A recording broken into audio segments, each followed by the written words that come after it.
ఓం శ్రీ విఘ్నేశ్వరాయ నమః, శ్రీమాత్రే నమః, శ్రీ గురుభ్యో నమః. జిఎన్ఆర్ శ్రీరామ రక్ష గృహవాస్తు యూట్యూబ్ ఛానల్ ప్రేక్షకులందరికీ కూడా నా యొక్క నమస్కారములు. నేను మీ Nagaraju, MSc maths, BEd, MA vastu researcher. నేను గృహవాస్తులు చూస్తూ ఉంటాను. ఈ రోజు మనం చెప్పుకోబోయేటువంటి టాపిక్ ఏంటయ్యా అంటే వాస్తవము, దేవాలయాల మీద వాస్తు యొక్క ప్రభావము. అయ్యా, మరి దేవాలయాల మీద కూడా వాస్తు యొక్క ప్రభావం ఉంటుందా అనేటువంటి డౌట్ మీకు ఉన్నట్లయితే 100కు 200% దేవాలయాల మీద కూడా వాస్తు యొక్క ప్రభావం అనేటువంటిది ఉంటుంది. నేను ఫస్ట్ వాస్తు గురించి ఒక ఇంట్రడక్షన్ క్లాస్ ఇచ్చినప్పుడు సింపుల్ గా ఒక డెఫినేషన్ అనేటువంటిది ఇచ్చాను. వస్తు రూపేణ వాస్తు అనే సింపుల్ గా ఒక డెఫినేషన్ అనేటువంటిది ఇచ్చాను. దానికి సంబంధించినటువంటి సమగ్రమైనటువంటి వివరణ మొత్తం కూడా ఫస్ట్ వీడియోలో ఉంటుంది, వెళ్ళి చూడండి, మీకు ఇంకా ఇది క్లియర్ గా అర్థమవుతూ ఉంటుంది. ఇక్కడ మాత్రము దేవాలయాల మీద వాస్తు యొక్క ప్రభావం అనేటువంటిది టాపిక్ కాబట్టి భారతదేశంలో కొన్ని వేల టెంపుల్స్ కొన్ని వేల దేవాలయాలు అనేటువంటివి ఉన్నాయి. అందులో కొన్ని దేవాలయాలు మాత్రమే మంచిగా అభివృద్ధి అనేటువంటివి సాధించాయి, కొన్ని దేవాలయాలు మాత్రము అభివృద్ధి అనేటువంటివి సాధించలేకపోయాయి. ఏ దేవాలయం అయితే సంపూర్ణమైనటువంటి వాస్తుతో నిర్మితమైందో ఆ దేవాలయము అత్యధికమైనటువంటి ప్రజా ఆకర్షణ శక్తిని, ధన ఆకర్షణ శక్తిని కలిగి ఉండి మంచి ఉన్నత స్థితిని సాధించాయి. ఏ దేవాలయం అయితే వాస్తు పరంగా నిర్మించలేదో అవి చాలా అభివృద్ధికి నోచుకోలేకపోయాయి. ఫర్ ఎగ్జాంపుల్, ఇప్పుడు అభివృద్ధి సాధించినటువంటి దేవాలయాలలో అంటే వాస్తు పరంగా నిర్మితమై అభివృద్ధి సాధించినటువంటి దేవాలయాలలో కొన్ని ఎగ్జాంపుల్ గా తీసుకున్నట్లయితే నేను చూసినటువంటివి అంటే నా యొక్క అనుభవపూర్వకంగా వాస్తు శాస్త్రపరంగా నిర్మితమయ్యి అత్యధికంగా డెవలప్ అయినటువంటి టెంపుల్స్ ని కొన్నిటిని నేను మీకు ఉదాహరణగా చెప్తాను. అందులో మొట్టమొదటిది కలియుగ ప్రత్యక్ష దైవమైనటువంటి తిరుమల తిరుపతి వెంకటేశ్వర స్వామి వారి దేవాలయం సంపూర్ణమైనటువంటి వాస్తు చేత నిర్మితమయ్యి అత్యధికమైనటువంటి జనాకర్షణను, ధనాకర్షణను కలిగి నెంబర్ 1 స్థానంలో మంచిగా అభివృద్ధి చెంది ఉంది. మనకు ఒక ఎగ్జాంపుల్ గా చెప్పుకోవచ్చును. అది ఏ విధంగా వాస్తు చేత ఉంది అనేటువంటిది కనుక చూసుకున్నట్లయితే, మరి సంపూర్ణమైనటువంటి వాస్తు చేత ఏ విధంగా రూపొందింది దేవాలయం అనేటువంటి దాన్ని కనుక చూసుకున్నట్లయితే, ఇక్కడ నేను మ్యాప్లో పటంలో చూపినటువంటి విధంగా చూసుకున్నట్లయితే, ఇక్కడ నేను మ్యాప్లో చూపించినట్టుగా ఇది వెంకటేశ్వర స్వామి వారి దేవాలయం అనుకుందాం. స్వామివారి దేవాలయానికి చుట్టూ మంచి ప్రహరీ అనేటువంటిది ఉంటుంది. స్వామివారి దేవాలయానికి ఇది తూర్పు దిక్కు, ఇది పడమర దిక్కు, ఇది ఉత్తర దిక్కు, ఇది దక్షిణ దిక్కు. స్వామివారి దేవస్థానానికి ఈశాన్య దిక్కులోనే మనకు పుష్కరిణి అనేటువంటి కొలను ఉంటుంది. మరియు ఇక్కడ దేవతా వృక్షం అనేటువంటిది కూడా ఒక వృక్షం అనేటువంటిది ఉంటుంది.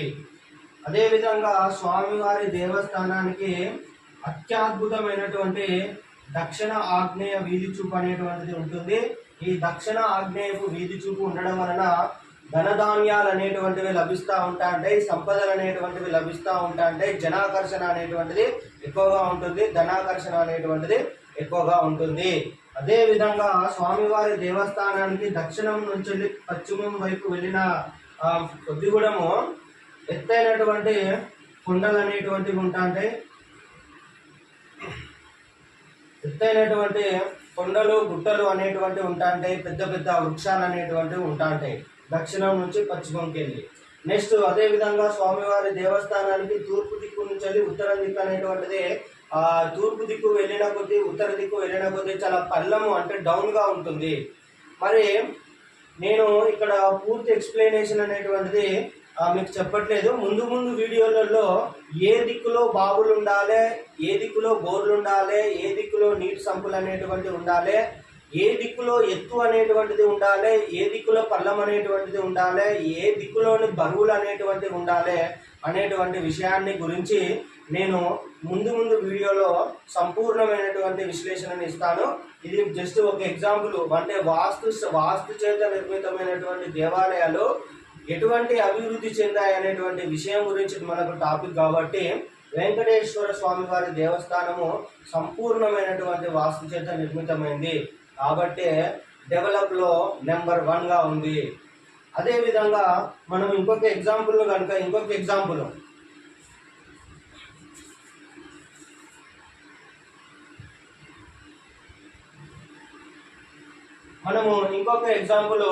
శ్రీశైలం శ్రీ మల్లికార్జున స్వామి వారి దేవస్థానము. శ్రీశైల మల్లికార్జున స్వామి దేవాలయానికి ఎగ్జాక్ట్లీ ఈశాన్యంలోనే మనకు పాతాళ గంగా అనేటువంటిది ఉంటుంది. ఓకేనా? అదే విధంగా శ్రీశైల మల్లికార్జున స్వామి వారి దేవస్థానానికి ఇక్కడ తూర్పు ఈశాన్యాన్ని కలుపుకొని మంచి వీధి చూపు అనేటువంటిది ఉంటుంది. ఎక్సలెంట్ అన్నట్టు. అంటే తూర్పు ఈశాన్యపు వీధి పోటు రావడం వలన యశస్సు అనేటువంటిది పెరుగుతూ ఉంటుంది, కీర్తి అనేటువంటిది పెరుగుతూ ఉంటుంది, మంచి పేరు ప్రఖ్యాతులు అనేటువంటివి వస్తాయి, డబ్బు అనేటువంటిది వస్తూ ఉంటుంది, చాలా బాగుంటుంది. అదేవిధంగా దక్షిణం నుంచి పశ్చిమం వైపుకు వెళ్ళిన కొద్ది కూడాము మంచి పెద్ద పెద్ద కొండలు గుట్టలు అనేటువంటివి ఉంటాయి, పెద్ద పెద్ద వృక్షాలు అనేటువంటివి కూడా ఉంటాయి. అదేవిధంగా మనకి ఇక్కడ పశ్చిమం నుంచి వెళ్ళి ఉత్తర భాగం నుండి ఉత్తర ఈశాన్యం నుంచి వెళ్ళి మనకు ఈ యొక్క కృష్ణా నది అనేటువంటి ప్రవాహం అనేటువంటిది ఉంటుంది. మరి నీటి యొక్క ప్రవాహాలు అనేటువంటివి ఏ దిక్కు నుండి వెళ్ళి ఎటువైపుకు ఉండాలనేటువంటి విషయాన్ని కూడా నేను ముందు వీడియోలలో మీకు సంపూర్ణంగా ఎక్స్ప్లెనేషన్ అనేటువంటిది ఇస్తాను. ఇది కూడా అంటే పశ్చిమం నుంచి వెళ్ళి ఉత్తర దిక్కు నుంచి వెళ్ళి ఈశాన్యం ద్వారా మనకి యొక్క నీటి ప్రవాహం అనేటువంటిది అత్యంత శుభకరమైనటువంటి విషయము. కాబట్టి శ్రీశైల మల్లికార్జున స్వామి వారి దేవస్థానం కూడా అత్యధికంగా అభివృద్ధి చెందినటువంటి దేవస్థానమే. అదేవిధంగా ఇంకొక ఎగ్జాంపుల్ వేములవాడ శ్రీ రాజరాజేశ్వర స్వామి దేవాలయము. ఈ వేములవాడ రాజరాజేశ్వర స్వామి దేవాలయానికి కూడాము అత్యధిక శుభకరమైనటువంటి దక్షిణ ఆగ్నేయ వీధి చూపు అనేటువంటిది ఉంది. అదేవిధంగా టెంపుల్ కి ఈశాన్య దిక్కులో కొలను అనేటువంటిది ఉంది. అదేవిధంగా టెంపుల్ కి ముందు కూడా తూర్పు భాగం నుంచి వెళ్ళి తూర్పు ఈశాన్యాన్ని కలుపుతూ ఒక వీధి చూపు అనేటువంటిది ఈ యొక్క టెంపుల్ కు వస్తూ ఉంటుంది. అదేవిధంగా వేములవాడ రాజరాజేశ్వర స్వామి టెంపుల్ కు దక్షిణ మనము ఈ యొక్క పశ్చిమ భాగంలో చాలా ఉన్నతి అంటే ఎత్తు అంటే పోతున్న కొద్ది చాలా ఎత్తుగా కలిగి ఉంటూ ఉంటుంది. సో ఇలా సంపూర్ణమైనటువంటి వాస్తు ఉన్నటువంటి వేములవాడ శ్రీ రాజరాజేశ్వర స్వామి టెంపుల్ కూడా అత్యధికమైనటువంటి ధనాకర్షణ శక్తిని కలిగి ఉండి అభివృద్ధిలో ముందడుగులో దూసుకుపోతున్నటువంటి మరి యొక్క దేవాలయము. ఇంకా చాలా అభివృద్ధి చెందినటువంటి దేవాలయాలు అనేటువంటి ఉన్నాయి. నేను చూసిన వాటిని మాత్రమే నేను ఇక్కడ మీకు ఎగ్జాంపుల్ గా ఇచ్చాను. సో నేను ఇవన్నీ ఇంట్రడక్షన్ క్లాసెసే. అసలైనటువంటి వాస్తు క్లాసెస్ అనేటువంటివి ముందు ఉన్నాయి. నాకు ఒక 100 సబ్స్క్రైబర్స్ కాగానే నా నెంబర్ని ఇక్కడ డిస్ప్లే అనేటువంటిది ఇస్తాను. అప్పుడు మీరందరూ కూడా నన్ను కాంటాక్ట్ కావచ్చు. ముందు వాస్తుకు సంబంధించినటువంటి చాలా మంచి వీడియోలు అనేటువంటివి వస్తాయి.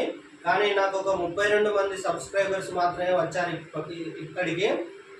అందరూ కూడా నా యొక్క GNR శ్రీరామరక్ష గృహవాస్తు యూట్యూబ్ ఛానల్ని సబ్స్క్రైబ్ అనేటువంటిది చేసుకోండి, లైక్ చేయండి, షేర్ చేయండి, కామెంట్ కూడా చేయండి. అందరూ కూడా నన్ను ఆదరించండి, ఎంకరేజ్ చేయండి. నాకున్నటువంటి పరిజ్ఞానంలో వాస్తు శాస్త్రానికి సంబంధించినటువంటి ప్రతి ఒక్క విషయాన్ని కూడా ఈ యొక్క ఛానల్ ద్వారా నేను మీకు అందించాలని అనుకుంటున్నాను. మీరందరూ కూడా నన్ను ఆశీర్వదిస్తారని మనస్ఫూర్తిగా కోరుకుంటున్నాను. ఈరోజు వాస్తవము దేవాలయాల మీద వాస్తు యొక్క ప్రభావము అంటే ప్రతి ఒక్క విషయం అంటే ప్రతి ఒక్క వస్తువు మీద ప్రతి ఒక్క దాని మీద కూడా వాస్తు ప్రభావం అనేటువంటిది ఉంటుంది. ఈ వాస్తు శాస్త్రం అనేటువంటిది ఒక పెద్ద సముద్రం. ఈ యొక్క సముద్రాన్ని ఎంత ఈదితే మనకు అన్ని గొప్ప గొప్ప విషయాలు అనేటువంటివి మనకు తెలుస్తూ ఉంటాయి. కాబట్టి వాస్తుని నమ్మండి. ఎందుకు వాస్తు శాస్త్రాన్ని నమ్మాలని నేను అంటున్నానంటే, అక్షర రూపం దాల్చినటువంటి ప్రతి శాస్త్రము ప్రతి విషయం కూడాము వాస్తవమే. ఎందుకు వాస్తవం అంటానంటే, అక్షర రూపం దాల్చినటువంటి పుస్తకాల ద్వారానే మన యొక్క గురువులు మనకు విద్యా బోధన కావించారు. మరి అవి వాస్తవమైనప్పుడు మరి అక్షర రూపం దాల్చినటువంటి వాస్తు శాస్త్రము అబద్ధం ఏ విధంగా అవుతుంది? అక్షర రూపం దాల్చింది కాబట్టే వాస్తవం. మరి మనకు చిన్నప్పటి నుంచి వెళ్ళి స్కూళ్ళల్లో చెప్పినటువంటి పుస్తకాలన్నీ కూడా అక్షర రూపంలో ఉన్నవే. ఆ అక్షర రూపంలో ఉన్నటువంటి పుస్తకాల ద్వారానే మన యొక్క ఉపాధ్యాయులు మనకు బోధించారు. మరి అటువంటి పుస్తకాలు వాస్తవం అయినప్పుడు అక్షర రూపం దాల్చినటువంటి వాస్తు శాస్త్రం అబద్ధం అనేటువంటిది ఏ విధంగా అవుతుంది? అబద్ధం అనేటువంటిది కాదు. కాబట్టి వాస్తు శాస్త్రం అనేటువంటిది వాస్తవము. Like, share and subscribe.